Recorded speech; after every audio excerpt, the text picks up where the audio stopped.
Саламатсыңарбы балдар? Биз силер менен кайрадан информатика сабагыбызды баштайбыз. Бүгүн силер менен өтүлгөн темалар боюнча кайталап өтөбүз. Буга чейин биз компьютердин түзүлүштөрү боюнча сабактарды өткөнбүз.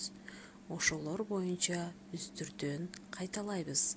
Ал үчүн бир нече суроо жана силер жакшы көрүп өткөн Аю менен Машанын кроссвордун толтурабыз.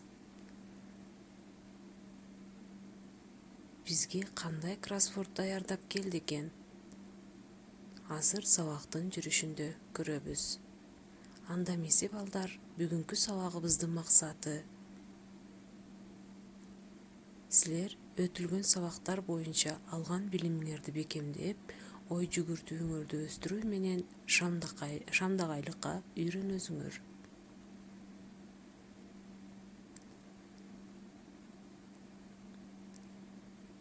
Кана эмесе балдар, Маша түзгөн кроссвордду ким толтура алат? Көрөлүчү, Маша силерге кандай кроссворд түздү болду экен?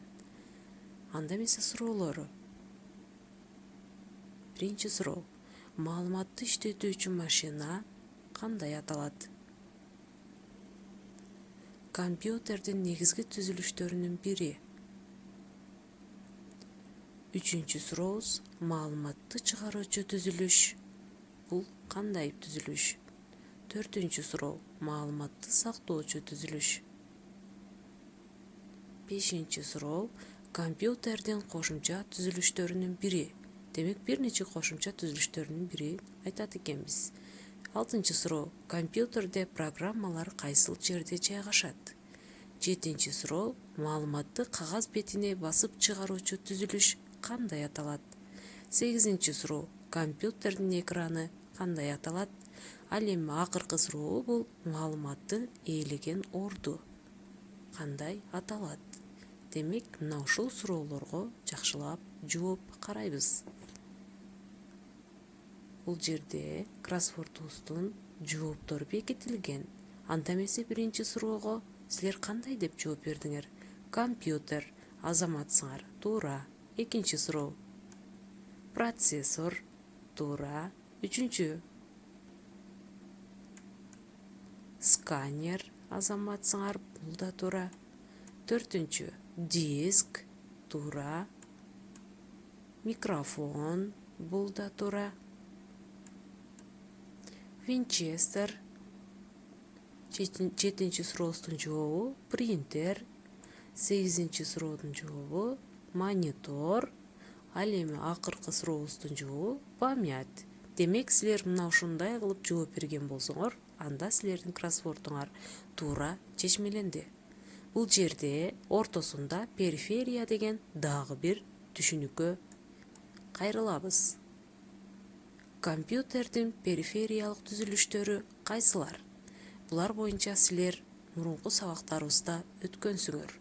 Демек, кайсыл түзүлүштөр бул компьютерге туташтыруучу түзүлүштөр болуп саналат?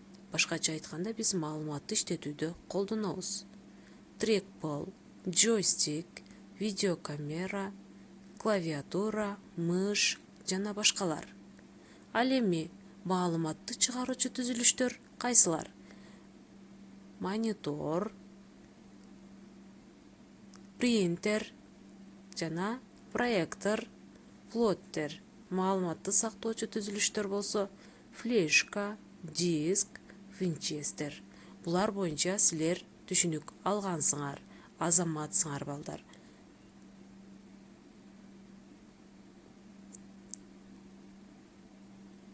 Андан кийинки мультимедиалык түзүлүштөр.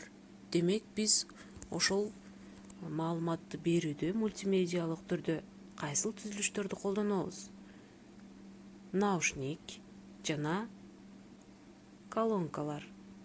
Ал эми маалыматты таратуучу түзүлүш төмөндө сүрөтү көрсөтүлүп турат.